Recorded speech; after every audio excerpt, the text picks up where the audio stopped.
ନମସ୍କାର ଦର୍ଶକ ବନ୍ଧୁ, ମୁଁ ପ୍ରଦୀପ ଆପଣମାନଙ୍କୁ ସ୍ୱାଗତ କରୁଛି ଆଜିର ଆଉ ଏକ ନୂଆ ଭିଡ଼ିଓରେ।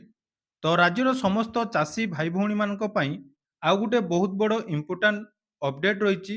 ଯଦି ଆପଣମାନେ କେନ୍ଦ୍ର ସରକାରଙ୍କର ପ୍ରଧାନମନ୍ତ୍ରୀ କିଷାନ ସମ୍ମାନ ନିଧି ଯୋଜନାରେ ପୂର୍ବରୁ ନିଜର ନାମକୁ ରେଜିଷ୍ଟ୍ରେସନ କରିଛନ୍ତି ଏବଂ ଆପଣମାନେ ପିଏମ୍ କିଷାନ ଯୋଜନାର ସହାୟତା ରାଶି ପାଉଛନ୍ତି, ତାହେଲେ ବର୍ତ୍ତମାନ ଆପଣମାନଙ୍କ ପାଇଁ ଗୋଟେ ବହୁତ ବଡ଼ ଗୁରୁତ୍ୱପୂର୍ଣ୍ଣ ଅପଡେଟ୍ ରହିଛି।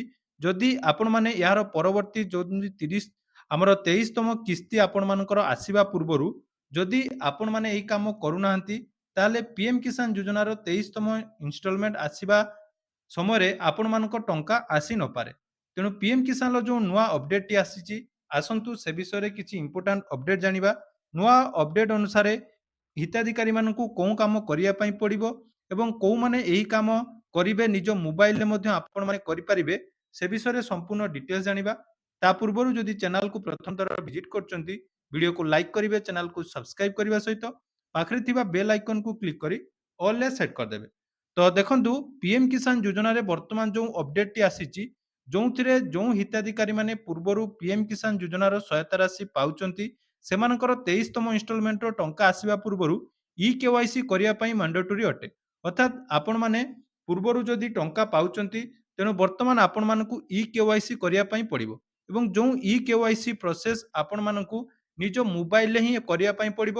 ପୂର୍ବରୁ ଯେଉଁଟାକି ଆପଣମାନେ ଓଟିପି ବେସ୍‌ରେ ଇ-କେୱାଇସି କରିଥିଲେ, ବର୍ତ୍ତମାନ ସେହି ଓଟିପି ବେସ୍‌ର ଇ-କେୱାଇସି ଆପଣମାନେ କରିଥିଲେ, ପୁଣି ଥରେ ରି-କେୱାଇସି ଆପଣମାନଙ୍କୁ କରିବା ପାଇଁ ପଡ଼ିବ। ତେଣୁ ରି-କେୱାଇସି ଆପଣମାନେ କେମିତି କରିବେ, ଆସନ୍ତୁ ସେ ବିଷୟରେ ବର୍ତ୍ତମାନର ଯେଉଁ ଅପଡେଟ୍‌ଟି ରହିଛି, ସେ ବିଷୟରେ ଡିଟେଲ୍ସ ଜାଣିବା।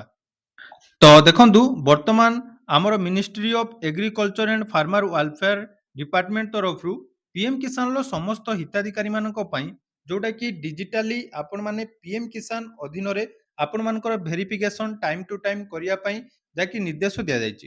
ଅର୍ଥାତ୍ ପୂର୍ବରୁ ଆପଣମାନେ ଯେଉଁ ଟଙ୍କା ପାଉଥିଲେ, ସେହି ଟଙ୍କା ପାଇଲା ପରେ ବର୍ତ୍ତମାନ ଆପଣମାନଙ୍କର ଇ-କେୱାଇସିଟି ମ୍ୟାଣ୍ଡେଟୋରି କରାଯାଇଛି। ତେଣୁ ଆପଣମାନେ ପିଏମ୍ କିଷାନର ଇନଷ୍ଟଲମେଣ୍ଟ କଣ୍ଟିନ୍ୟୁ କରିବା ପାଇଁ ଇ-କେୱାଇସି ଆପଣମାନେ ବର୍ତ୍ତମାନ ଯାହାକି କରିବା ନିହାତି ଆବଶ୍ୟକ ଏବଂ ଏହି ଯେଉଁ ଇ-କେୱାଇସି ଆପଣମାନଙ୍କର ହେଉଛି, ପୂର୍ବରୁ ଯେଉଁଟାକି ଆପଣମାନେ ଓଟିପି ବେସ୍‌ରେ କରୁଥିଲେ, ତେଣୁ ସେ ଓଟିପି ବେସ୍‌ରେ ଇ-କେୱାଇସି ନକରି ବର୍ତ୍ତମାନ ସରକାରଙ୍କ ତରଫରୁ ଆପଣମାନଙ୍କୁ ନିର୍ଦ୍ଦେଶ ଦିଆଯାଇଛି, ଆପଣମାନେ ବାୟୋମେଟ୍ରିକ୍ ବେସିସ୍‌ରେ ଇ-କେୱାଇସି କରନ୍ତୁ। ନହେଲେ ପିଏମ୍ କିଷାନ ଆପ୍ଲିକେସନ୍ ଯେଉଁଟାକି ରହିଛି ମୋବାଇଲ ଆପ୍ଲିକେସନ୍, ସେଥିରେ ଆପଣମାନଙ୍କୁ ଫେସ୍ ଅଥେଣ୍ଟିକେସନ୍ ଅନୁସାରେ ପିଏମ୍ କିଷାନର ଯେଉଁଟାକି ଇ-କେୱାଇସି କମ୍ପ୍ଲିଟ୍ କରିବା ପାଇଁ ପଡ଼ିବ। ମନେ ରଖନ୍ତୁ, ଏଇ ଯେଉଁ ଟାଇମ୍ ଟୁ ଟାଇମ୍ ଆପଣମାନଙ୍କର ବର୍ତ୍ତମାନ ପିଏମ୍ କିଷାନ ଯୋଜନାର ଟଙ୍କା ପାଇବା ପାଇଁ ଆପଣମାନଙ୍କର ଇ-କେୱାଇସିଟି ମ୍ୟାଣ୍ଡେଟୋରି ଅଟେ। ତେଣୁ ଇ-କେୱାଇସି ଆପଣମାନେ ନିକଟସ୍ଥ ସିଏସ୍‌ସି ସେଣ୍ଟରରେ ଯାଇ ବାୟୋମେଟ୍ରିକ୍ ବେସିସ୍‌ରେ କରିପାରିବେ, ନହେଲେ ଷ୍ଟେଟ୍ ସର୍ଭିସ କେନ୍ଦ୍ରରେ ମଧ୍ୟ ଆପଣମାନଙ୍କର ବାୟୋମେଟ୍ରିକ୍ ବେସିସ୍‌ରେ କରିପାରିବେ। ଯଦି ଆପଣମାନେ ବାୟୋମେଟ୍ରିକ୍ ବେସିସ୍‌ରେ କରିବା ପାଇଁ ଚାହୁଁନାହାନ୍ତି, ନିଜ ମୋବାଇଲରେ କରିବା ପାଇଁ ଚାହୁଁଛନ୍ତି, ତାହେଲେ ବର୍ତ୍ତମାନ ଆପଣମାନେ ନିଜ ମୋବାଇଲର ପ୍ଲେ ଷ୍ଟୋରରୁ ଡାଉନଲୋଡ୍ କରନ୍ତୁ, ଯେଉଁଟାକି ପିଏମ୍ କିଷାନର ଆପ୍ଲିକେସନ୍, ଯେଉଁଟାକି ମୋବାଇଲ ଆପ୍ଲିକେସନ୍ ଆପଣମାନେ ଜାଣିଥିବେ। ତାର ଡିଟେଲ୍ସ ମଧ୍ୟ ମୁଁ ଦେଖଉଛି କେମିତି ଆପଣମାନେ ସେ ମୋବାଇଲ ଆପ୍ଲିକେସନ୍ ଡାଉନଲୋଡ୍ କରିବେ। ମୋବାଇଲ ଆପ୍ଲିକେସନ୍ ଡାଉନଲୋଡ୍ କଲା ପରେ ଆପଣମାନଙ୍କର କେମିତି ଯାଇକି ଫେସ୍ ଅଥେଣ୍ଟିକେସନ୍ କରିବେ ଏବଂ ଫେସ୍ ଅଥେଣ୍ଟିକେସନ୍‌ଟି ବର୍ତ୍ତମାନ ଆପଣମାନଙ୍କ ପାଇଁ ମ୍ୟାଣ୍ଡେଟୋରି ଅଟେ। ତ ଆପଣମାନେ ଆପଣମାନଙ୍କର ପ୍ଲେ ଷ୍ଟୋରରୁ ଯାଇକି ଦୁଇଟି ଆପ୍ଲିକେସନ୍ ଡାଉନଲୋଡ୍ କରିବେ। ଗୋଟିଏ ଦେଖନ୍ତୁ ରହିଛି ପିଏମ୍ କିଷାନ ସମ୍ମାନ ନିଧି ଯୋଜନାର, ଯେଉଁଟାକି ପିଏମ୍ କିଷାନର ଆପଣମାନଙ୍କର ଆପ୍ଲିକେସନ୍। ସେ ଆପ୍ଲିକେସନ୍ ସହିତ ଆପଣମାନଙ୍କୁ ଆଉ ଗୋଟିଏ ଯେଉଁଟାକି ଆପ୍ଲିକେସନ୍ ଡାଉନଲୋଡ୍ କରିବା ପାଇଁ ପଡ଼ିବ, ଯେଉଁଟାକି ରହିଛି ଆପଣମାନଙ୍କର ଆଧାର ଆର୍‌ଡି ସର୍ଭିସ୍। ମନେ ରଖନ୍ତୁ, ଆଧାର ଫେସ୍ ଆର୍‌ଡି ସର୍ଭିସ୍, ଏହି ଦୁଇଟି ଆପ୍ଲିକେସନ୍ ଆପଣମାନେ ଡାଉନଲୋଡ୍ କରନ୍ତୁ, କାରଣ ଏହି ଦୁଇଟି ଆପ୍ଲିକେସନ୍‌ରେ ହିଁ ଆପଣମାନଙ୍କର ଆବଶ୍ୟକତା ରହିଛି।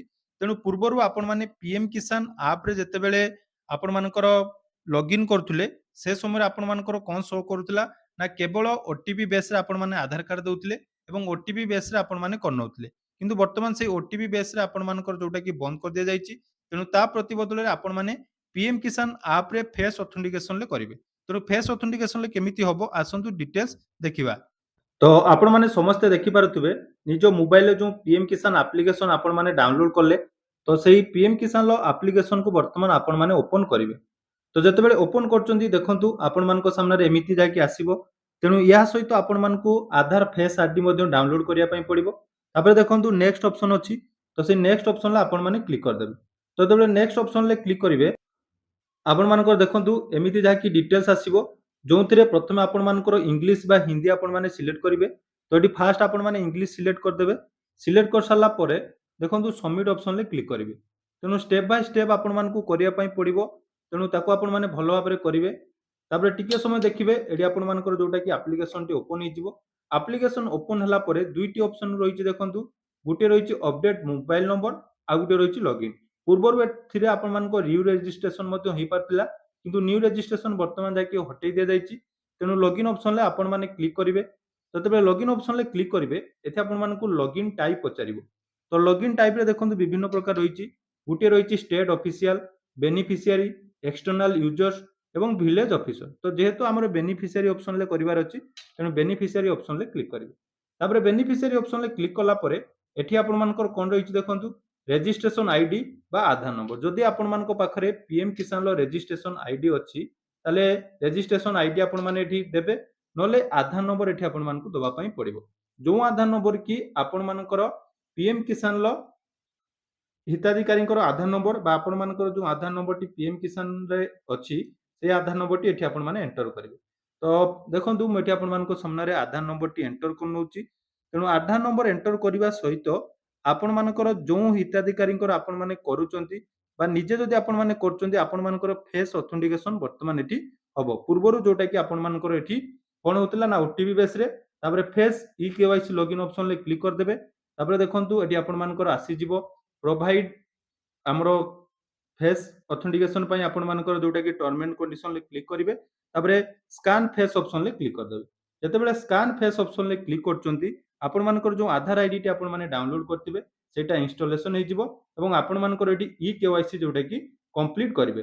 तेणु फेस ऑथेंटिकेशन माध्यम रे वर्तमान आपण मानकर केवाईसी टी मैंडेटरी करा जायछि।